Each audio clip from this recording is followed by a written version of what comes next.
नमस्कार, ये आकाशवाणी पटना है। अब आप संजीव कुमार वर्मा से प्रादेशिक समाचार सुनिए। पहले मुख्य समाचार। विधानसभा चुनाव की मतगणना कल सुबह 8 बजे से शुरू होगी। 9 बजे तक आने लगेंगे रुझान। देर शाम तक सभी परिणाम आने की संभावना। शांतिपूर्ण मतगणना संपन्न कराने के लिए सुरक्षा के किए गए व्यापक प्रबंध। केंद्रीय बलों की 60 कंपनियां की गई हैं तैनात। उप मुख्यमंत्री सम्राट चौधरी तथा विजय कुमार सिन्हा और नेता प्रतिपक्ष तेजस्वी प्रसाद यादव समेत 2616 प्रत्याशियों की चुनावी किस्मत का होगा फैसला। और सोशल मीडिया पर एक भड़काऊ बयान देने के मामले में राजद के विधान पार्षद सुनील कुमार सिंह के खिलाफ पटना साइबर थाने में प्राथमिकी दर्ज कराई गई। अब समाचार विस्तार से। विधानसभा चुनाव की कल होने वाली मतगणना की सभी तैयारियां पूरी कर ली गई है। 243 विधानसभा क्षेत्रों के लिए 46 केंद्रों पर मतगणना सुबह 8 बजे से शुरू होगी। वोटों की गिनती शुरू होने के 1 घंटे के बाद ही रुझान सामने आने लगेंगे। सबसे पहले मोकामा और शेखपुरा विधानसभा क्षेत्र का परिणाम आने की संभावना है। अंतिम चुनाव परिणाम देर शाम तक आ जाएगा। एक रिपोर्ट।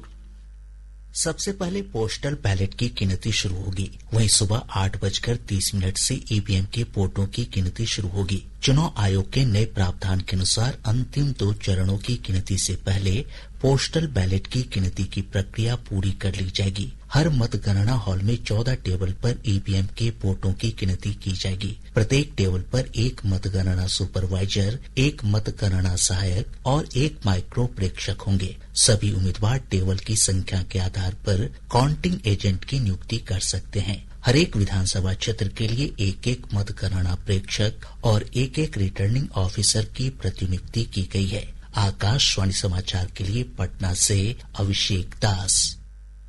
इधर आकाशवाणी समाचार से बातचीत में मुख्य निर्वाचन पदाधिकारी विनोद सिंह गुंजियाल ने बताया कि कल स्ट्रांग रूम को प्रत्याशियों या उनके एजेंटों और केंद्रीय प्रेक्षकों की उपस्थिति में वीडियोग्राफी कराते हुए खोला जाएगा। श्री गुंजियाल ने बताया कि विधानसभा क्षेत्रों में चुनाव के लिए तैनात पर्यवेक्षक भी मतगणना प्रक्रिया की निगरानी के लिए केंद्रों पर मौजूद रहेंगे।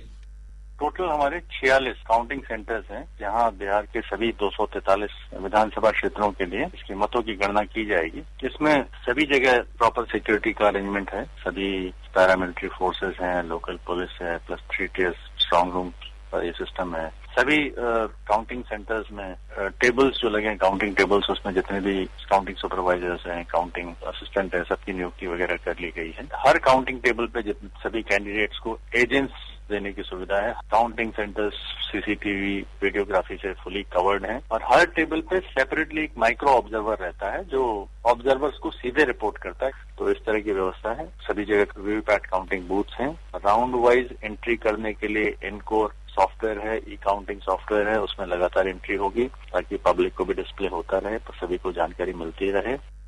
मुख्य निर्वाचन पदाधिकारी ने बताया कि भारत निर्वाचन आयोग के निर्देश पर सभी केंद्रों पर मीडिया कर्मियों की सुविधा के लिए अलग से मीडिया सेंटर बनाया गया है, जहां उन्हें अद्यतन जानकारी उपलब्ध कराई जाएगी। मतगणना का परिणाम चुनाव आयोग की वेबसाइट और बिहार के मुख्य निर्वाचन पदाधिकारी की वेबसाइट पर देखा जा सकता है। परिणाम चुनाव आयोग की वेबसाइट results.eci.gov.in पर और बिहार के मुख्य निर्वाचन पदाधिकारी के वेबसाइट ceoelection.bihar.gov.in पर उपलब्ध रहेगा। परिणाम को चुनाव आयोग के वोटर हेल्पलाइन ऐप के माध्यम से भी लाइव देखा जा सकेगा। सभी मतगणना केंद्रों पर सुरक्षा के व्यापक इंतजाम किए गए हैं। मतगणना केंद्रों की सुरक्षा में केंद्रीय बलों की 60 कंपनियों की तैनाती की गई है। केंद्र के अंदरूनी भाग में मुख्य द्वार से लेकर काउंटिंग टेबल तक अर्धसैनिक बल तैनात रहेंगे। वहीं बाहरी परिसर की सुरक्षा और विधि व्यवस्था की जिम्मेदारी बिहार सशस्त्र पुलिस बल और जिला पुलिस के जिम्मे रहेगी। मतगणना केंद्र के आसपास 200 मीटर के दायरे में भारतीय नागरिक सुरक्षा संहिता की धारा 163 के तहत निषेधाज्ञा लागू रहेगी। पुलिस महानिदेशक विनय कुमार ने बताया कि मतगणना के दिन राजनीतिक तनाव की आशंका को देखते हुए सभी जिलों में सुरक्षा व्यवस्था बढ़ा दी गई है। असामाजिक तत्वों और सोशल मीडिया पर कड़ी नजर रखी जा रही है। उन्होंने बताया कि विजय प्रमाण पत्र मिलने के बाद प्रत्याशियों के जुलूस निकालने पर रोक लगा दी गई है। हमें पूरा उम्मीद है कि जनता लोकतंत्र का महापर्व जो संपन्न हुआ है और अब तो मतगणना सिर्फ बाकी है, इसमें सहयोग करेगी और जो असामाजिक तत्व हैं यदि कोई भी उपद्रव फैलाने का प्रयास करेगा या अनावश्यक रूप से हस्तक्षेप करेगा तो उस पर प्रशासन बड़ी सख्ती से पेश आएगी, उनकी गिरफ्तारी होगी, उन पर कांड दर्ज किए जाएंगे। प्रशासन पूरी चुस्त दुरुस्त रहेगी कल के लिए और हम आश्वस्त करना चाहते हैं कि एकदम निष्पक्ष और स्वतंत्र रूप से मतगणना का कार्य होगा। वोटों की गिनती के बाद 258 महिला समेत 2616 प्रत्याशियों की चुनावी किस्मत का फैसला होगा।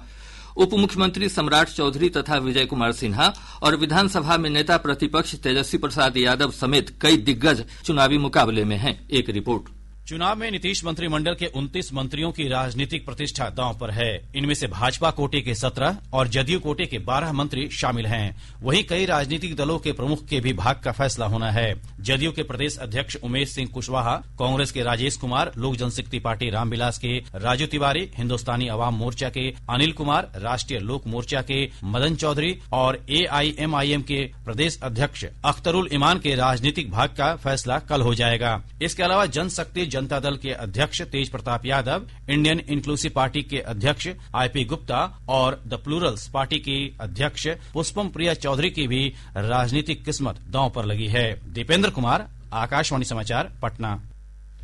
इसके अलावा जिन प्रत्याशियों के चुनाव परिणामों पर नजर रहेगी उसमें पूर्व विधानसभा अध्यक्ष उदय नारायण चौधरी सिकंदरा से, अवध बिहारी चौधरी सिवान से और पूर्व उप मुख्यमंत्री तारकिशोर प्रसाद कटिहार से शामिल हैं। साथ ही मोकामा से जदयू के अनंत सिंह, छपरा से राजद के खेसारी लाल यादव और अलीनगर से भाजपा की मैथिली ठाकुर के चुनाव परिणाम पर भी लोगों की निगाहें टिकी रहेंगी। विधानसभा चुनाव में मुख्य मुकाबला NDA और महागठबंधन उम्मीदवारों के बीच माना जा रहा है। एक रिपोर्ट। विधानसभा चुनाव में NDA की ओर से भाजपा और जदयू दोनों 101 सीट पर चुनावी मुकाबले में हैं। वहीं लोक जनशक्ति पार्टी रामविलास के 28, राष्ट्रीय लोक मोर्चा के 6 और हिन्दुस्तानी अवाम मोर्चा के 6 उम्मीदवार चुनावी मैदान में हैं। वहीं महागठबंधन की ओर से सबसे अधिक 143 उम्मीदवार की चुनावी किस्मत दांव पर है। कांग्रेस के 60, भाकपा माले के 20 और विकासशील इंसान पार्टी के 12 उम्मीदवार चुनावी मैदान में हैं। इसके अलावा CPI के 9, CPM के 4 और इंडियन इंक्लूसिव पार्टी के 3 उम्मीदवार खड़े हैं। 12 ऐसी सीटें हैं जहां महागठबंधन के घटक दल ही एक दूसरे को चुनौती दे रहे हैं। राजा पाकड़, बछवाड़ा, बिहार शरीफ और करहगर सीट पर कांग्रेस और CPI के उम्मीदवार आमने सामने हैं। वहीं बेलदौर सीट पर कांग्रेस और IIP के उम्मीदवार एक दूसरे को चुनौती दे रहे हैं। 5 सीटों वैशाली, नरकटियागंज, कहलगांव, सुल्तानगंज और सिकंदरा में राजद और कांग्रेस आमने सामने हैं। इसके अलावा गौरा, बौराम और चैनपुर सीट पर राजद और VIP के उम्मीदवार एक दूसरे को चुनौती दे रहे हैं। आनंद कुमार, आकाशवाणी समाचार, पटना। प्रादेशिक समाचार आप आकाशवाणी पटना से सुन रहे हैं। ताजा समाचारों के लिए आप हमारे एक्स हैंडल AIR_News_ पर जा सकते हैं। पिछले विधानसभा चुनाव में NDA को निर्णायक बहुमत मिला था। NDA ने 125 सीटें जीतकर सत्ता में वापसी की थी। भाजपा ने 74 और जदयू ने 43 सीटों पर जीत दर्ज की थी। हिन्दुस्तानी अवाम मोर्चा ने 4 सीटें जीती थी। NDA के तत्कालीन घटक दल विकासशील इंसान पार्टी को 4 सीटों पर जीत मिली थी। वहीं महागठबंधन ने 110 सीटों पर जीत हासिल की थी। राजद को 75, कांग्रेस को 19, भाकपा माले को 12, CPI को 2 और CPM को 2 सीटों पर जीत मिली थी। वहीं AIMIM ने 5, बहुजन समाज पार्टी और लोक जनशक्ति पार्टी के खाते में 1-1 सीट गई थी। विधानसभा चुनावों में अधिकांश एग्जिट पोल में NDA को बढ़त मिलने का अनुमान लगाया गया है। कई निजी समाचार चैनलों और एजेंसियों के सर्वेक्षणों में अनुमान व्यक्त किया गया है कि NDA गठबंधन बिहार विधानसभा चुनाव में बहुमत का आंकड़ा पार कर जाएगा। सर्वेक्षणों के अनुसार NDA को लगभग 130 से 138 सीटें मिलने की उम्मीद है, जबकि महागठबंधन को 100 से 108 सीटें मिल सकती है। जनसुराज पार्टी और अन्य छोटे दलों को 0 से 5 सीटें मिलने का अनुमान है।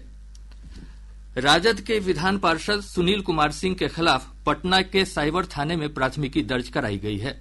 उन्होंने मतगणना को लेकर सोशल मीडिया पर एक भड़काऊ बयान दिया था, जिसके बाद चुनाव आयोग के निर्देश पर प्राथमिकी दर्ज कराई गई है। चिनारी विधानसभा निर्वाचन क्षेत्र के निर्वाची पदाधिकारी ललित भूषण रंजन को मतगणना समेत सभी निर्वाचन कार्यों से अलग कर दिया गया है। मुख्य निर्वाचन पदाधिकारी विनोद सिंह गुंजियाल ने इस संबंध में आदेश जारी किया है। केंद्र सरकार ने सोशल मीडिया पर चल रही उस खबर का खंडन किया है जिसमें कहा गया है कि केंद्र ने वित्त अधिनियम 2025 के अंतर्गत सेवानिवृत्त कर्मचारियों के लिए महंगाई भत्ता में वृद्धि और वेतन आयोग संशोधन जैसे सेवानिवृत्ति के बाद लाभ वापस ले लिए हैं। प्रेस सूचना ब्यूरो पीआईबी की तथ्य जांच इकाई ने बताया कि सरकार ने सेवानिवृत्त कर्मचारियों के लिए ऐसे किसी भी बदलाव की घोषणा नहीं की है।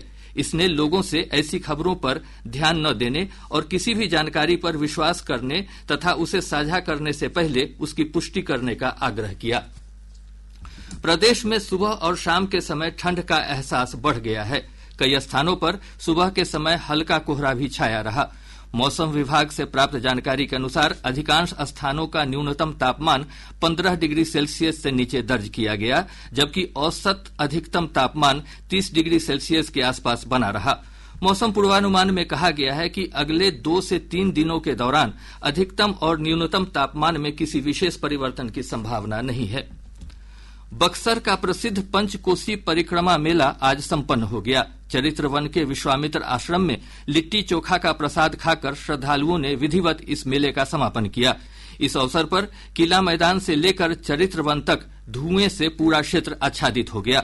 बक्सर के चरित्र वन का संबंध ऋषि विश्वामित्र से माना जाता है, इसलिए बक्सर को भगवान श्रीराम की शिक्षा स्थली के रूप में भी जाना जाता है। लाखों की संख्या में लोगों ने समापन कार्यक्रम में भाग लिया। पटना के अथमलगोला थाना क्षेत्र के गंजपर गांव में शराब तस्करों के खिलाफ कार्रवाई करने पहुंची मद्य निषेध विभाग की टीम पर असामाजिक तत्वों ने हमला कर दिया। इस हमले में 3 महिला पुलिसकर्मी सहित 4 पुलिसकर्मी घायल हो गए। हमले के दौरान असामाजिक तत्वों ने 2 शराबियों को भी छुड़ा लिया। इस मामले में स्थानीय थाने में प्राथमिकी दर्ज कराई गई है। अररिया जिले के पलासी थाना क्षेत्र के बेलसरी गांव में करंट की चपेट में आने से एक किशोर की मौत हो गई। मधुबनी जिले के खजौली थाना क्षेत्र के महुआ गांव में 2 गुटों के बीच हुई हिंसक झड़प में एक व्यक्ति की गोली लगने से मौत हो गई।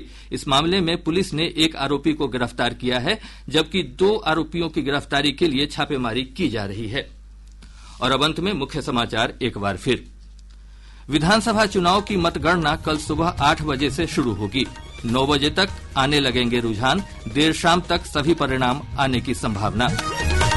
शांतिपूर्ण मतगणना संपन्न कराने के लिए सुरक्षा के किए गए व्यापक प्रबंध। केंद्रीय बलों की 60 कंपनियां की गई हैं तैनात। उप मुख्यमंत्री सम्राट चौधरी तथा विजय कुमार सिन्हा और नेता प्रतिपक्ष तेजस्वी प्रसाद यादव समेत 2616 प्रत्याशियों की चुनावी किस्मत का होगा फैसला। और सोशल मीडिया पर एक भड़काऊ बयान देने के मामले में राजद के विधान पार्षद सुनील कुमार सिंह के खिलाफ पटना साइबर थाने में प्राथमिकी दर्ज कराई गई।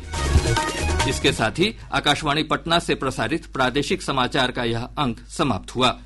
आकाशवाणी पटना से अगला समाचार बुलेटिन प्रातः 8:48 से प्रसारित किया जाएगा।